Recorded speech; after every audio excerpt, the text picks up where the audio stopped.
할렐루야. 오늘도 새날을 주신 하나님을 찬양합니다. 오늘도 주님과 함께 은혜 충만한 복된 이날을 보내시기를 주님의 이름으로 축복합니다. 오늘 우리에게 주시는 하나님 말씀은 야고보서 4장 1절에서 6절까지 말씀입니다. 제가 봉독해 드립니다. 너희 중에 싸움이 어디로부터 다툼이 어디로부터 나느냐? 너희 지체 중에서 싸우는 정욕으로부터 나는 것이 아니냐? 너희는 욕심을 내어도 얻지 못하여 살인하며 시기하여도 능히 취하지 못함으로 다투고 싸우는도다. 너희가 얻지 못함은 구하지 아니하기 때문이요 구하여도 받지 못함은 정욕으로 쓰려고 잘못 구하기 때문이라. 가늠한 여인들아, 세상과 벗된 것이 하나님과 원수됨을 알지 못하느냐? 그런즉 누구든지 세상과 벗이 되고자 하는 자는 스스로 하나님과 원수되는 것이니라. 너희는 하나님이 우리 속에 거하게 하신 성령이 시기하기까지 사모한다 하신 말씀을 헛된 줄로 생각하느냐? 그러나 더욱 큰 은혜를 주시나니 그러므로 일러스되 하나님이 교만한 자를 물리치시고 겸손한 자에게 은혜를 주신다 하였느니라. 아멘. 오늘도 이 말씀을 통해 우리에게 주시는 하나님의 음성을 듣게 되기를 바랍니다. 3장 마지막 부분에 보시면 위로부터 내려온 지혜는 결국 화평의 열매를 거두게 된다 하는 점을 강조하고 있습니다. 화평을 강조한 이유는 아마도 야고보서를 받아보는 성도들 마음속에 독한 시기와 또 다툼이 있고, 그래서 교회가 안에 혼란스러운 일들, 악한 일들이 일어났기 때문일 것입니다. 바로 이런 배경 속에서 4장 1절에는 이렇게 말씀하시죠. 너희 중에 싸움이 어디로부터 다툼이 어디로부터 나느냐? 너희 지체 중에서 싸우는 정욕으로부터 나는 것이 아니냐? 그렇게 말씀을 하십니다. 사실 하나님을 알지 못하는 세상 사람들이 서로 싸우고 다투고 심지어 전쟁하는 거야 결코 이상할 게 없죠. 왜냐하면 그들은 하나님을 모르기 때문입니다. 하지만 여기서 싸움과 다툼이 나는 곳으로 지목된 것이 어디입니까? 너희 중에입니다. 이때 너희 중에는 바로 교회를 말하는 것이죠. 다시 말해서 교회가 지금 세상처럼 되고 있다는 것입니다. 교회 안에서 이렇게 다툼을 조장하는 사람들 가운데 어떤 사람들은 내가 이렇게 싸우고 다투는 이유는 하나님의 영광을 위한 것입니다. 나는 진리를 위해 싸우는 것입니다. 그럴싸하게 포장하고 변명할 수도 있습니다. 물론 교회 안에 들어온 거짓 교사들이나 하나님의 영광을 가리는 마귀의 세력과는 반드시 싸움을 싸워야 되겠죠. 그러나 지금 이 편지를 받아보는 교회에는 그런 싸움이 아니라는 거예요. 야고보 사도가 판단을 할 때 그들의 싸움과 다툼의 근원은 마귀가 아니라 내 안에 있는 정욕이라는 것이죠. 이때 정욕이라는 단어는 헤도논이라는 단어를 쓰는데요. 이 말은 원래 달콤하다 혹은 오감을 즐겁게 한다, 쾌락을 준다 라고 하는 뜻을 가지고 있습니다. 하와가 하나님의 말씀을 어기고 자기 만족, 자기 즐거움을 위해 선악과를 따먹은 일, 바로 이것이 정욕인 것이죠. 아담이 타락한 이후에 모든 사람들은 이렇게 자기 만족, 자기 즐거움만 추구하며 살아가는 세상이 되어 버린 것입니다. 그러나 인간의 욕심이라는 게 끝이 없잖아요. 아무리 정욕으로 욕심을 따라 추구하고 원하는 것을 얻는다 하더라도 그게 다 만족이 되겠습니까? 그 만족함은 잠시일 뿐입니다. 그렇게 되면 어떻게 됩니까? 더 많은 것을 얻기 위해 욕심을 내고 정욕을 따라 구하다 보니 다른 사람들과 싸우고 다투게 될 수밖에 없는 것이죠. 2절에 보시면 너희는 욕심을 내어도 얻지 못하여 살인하며 시기하여도 능히 취하지 못함으로 싸우고 다투는도다. 채워도 끝이 없고 원하는 것을 취하기 위해 살인하기 위해 살인도 하고 시기도 하고 그럼에도 불구하고 취할 수 없기 때문에 또다시 싸우게 되는 이런 악순환이 끊임없이 반복되더라는 것입니다. 그러나 말씀드린 대로 인간의 끝없는 욕심은 자기 만족을 불가능하게 만들지요. 인간의 본성 자체가 만족을 모르는 본성이라는 것이죠. 그런데 어떻게 스스로 만족하고 즐겁게 할 수 있겠습니까? 정욕으로 구하면 절대 만족을 얻을 수 없습니다.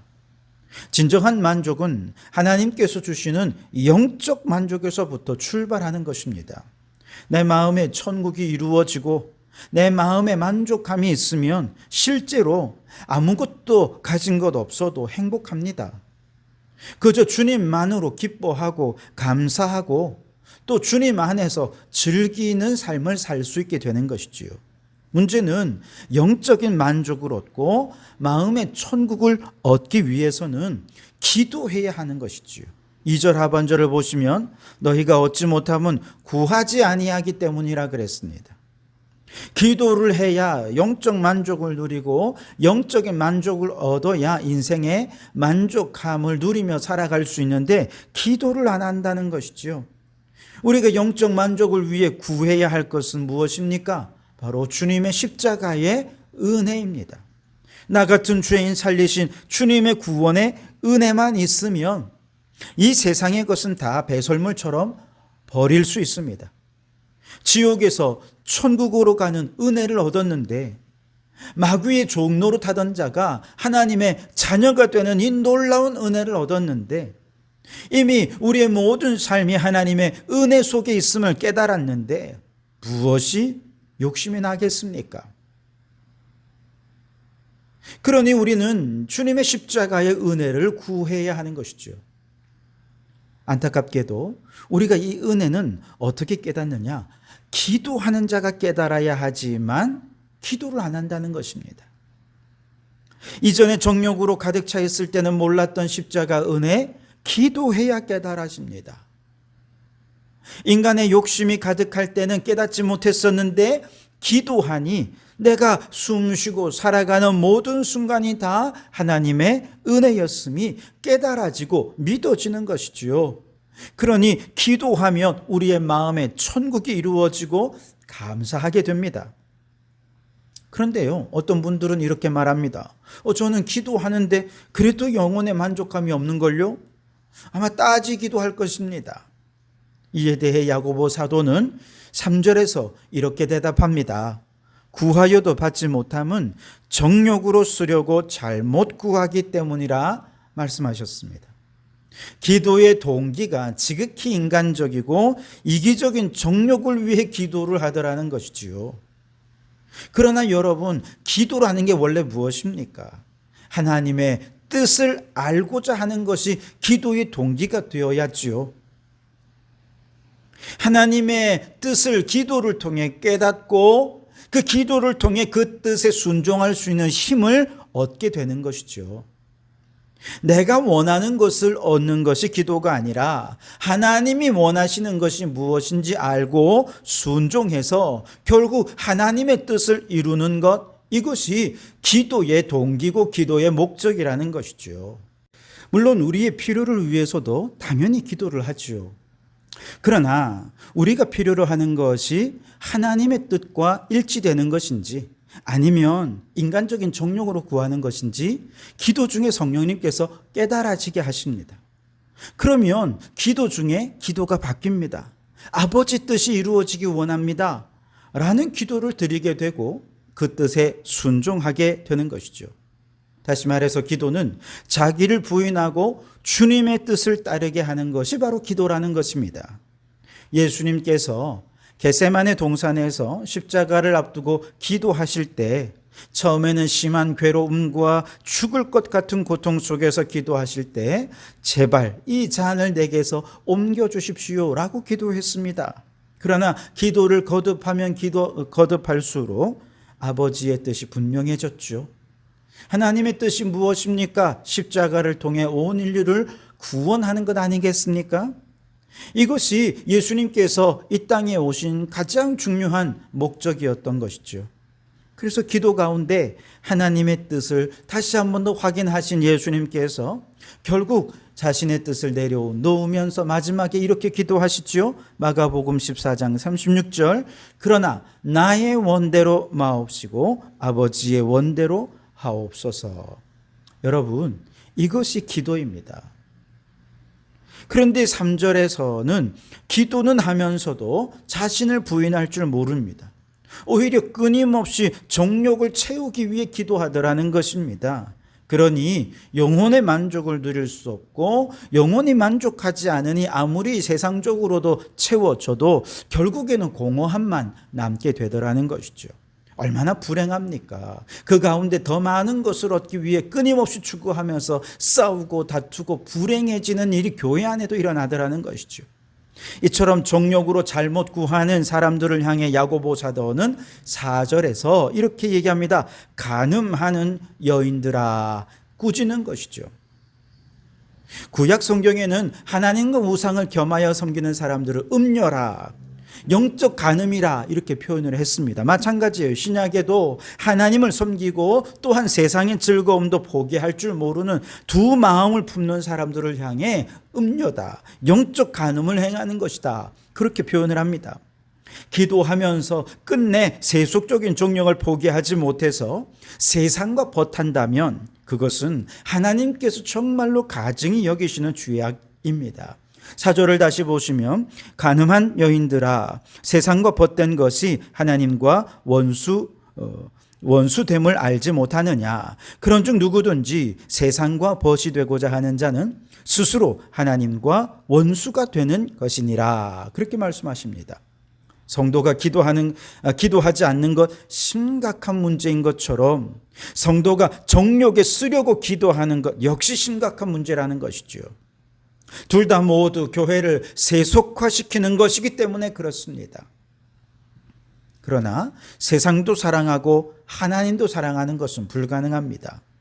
왜냐하면 5절에 보시면 하나님이 우리 속에 거하게 하신 성령이 시기하기까지 사모하시기 때문에 그렇습니다. 우리가 세상을 짝하고 마귀와 친구가 되면 내 안에 계신 성령님께서 시기하신다는 것입니다. 이러한 거룩한 시기는 하나님께서 교회와 성도들을 그만큼 사랑하신다는 증거가 되지요. 아내나 남편을 사랑한다 하면서 아내나 남편이 다른 이성과 즐기고 있는데 나는 아무렇지 않게 여길 수 있겠습니까? 불가능하죠. 우리가 하나님을 믿는다 하면서 정욕을 추구하고 세상의 벗이 되고자 한다면 내 안에 계신 성령님께서 우리를 시기하고 질투하십니다. 이 시기와 질투는 성령님께서 우리를 얼마나 사랑하시는지를 보여주는 증거가 되는 것입니다. 그리고 이것이 죄인에게 주어진 마지막 은혜인 것이죠. 시기하고 질투하시는 성령의 사랑을 알면서도 계속해서 정욕을 구하고 교회를 세속화시키는 교만한 사람들에게는 이 마지막 은혜가 소멸되고 심판과 정죄만이 남아있게 되는 것입니다. 그러나 이 사랑을 깨달았을 때 아이쿠 주님, 나 같은 죄인도 이렇게 시기할 정도로 사랑해 주시니 너무 감사합니다. 돌이켜서 겸손하게 자신의 죄를 고백하고 성령 하나님만을 유일한 하나님으로 나의 신랑으로 사랑한다면 그에게는 더 큰 사랑이, 더 큰 은혜가 부어지게 될 것입니다. 6절에 보시면 그러나 더욱 큰 은혜를 주시나니 그러므로 일러스되 하나님이 교만한 자를 물리치시고 겸손한 자에게 은혜를 주신다 하였느니라. 아멘. 여러분, 하나님은 여러분을 지금도 사랑하십니다. 세상에서 단 한 사람밖에 없는 것처럼 사랑하십니다. 질투하실 정도로 사랑하십니다. 언제까지 정욕을 추구하며 주님의 그 사랑 외면하시겠습니까? 성령님이 시기하는 것은 우리에게 은혜입니다. 아직까지 기회가 남아있다는 증거입니다. 그러니 여러분, 이제 겸손하시기 바랍니다. 주님, 내가 바로 간음한 그 여인입니다. 우리의 죄를 자백하십시오. 그래서 성령님의 크신 사랑 안에서 은혜 충만해서 교회를 화평하게 하는 자가 다 되실 수 있기를 주님의 이름으로 축원합니다. 기도하겠습니다. 하나님 아버지, 기도하지 않은 죄를 용서하여 주시옵소서. 기도는 하나, 자신을 부인하지 않은 채 정욕으로 쓰려고 잘못 구했던 우리의 기도를 용서하여 주시옵소서. 이제 기도할 때마다 내 뜻을 내려놓고 하나님의 뜻을 깨달아 순종하는 자가 되게 해 주시옵소서. 겸손한 우리들 위해 더 큰 은혜를 부어주셔서 날마다 은혜 충만한 삶을 살게 해 주시옵소서. 예수님 이름으로 기도하옵나이다. 아멘.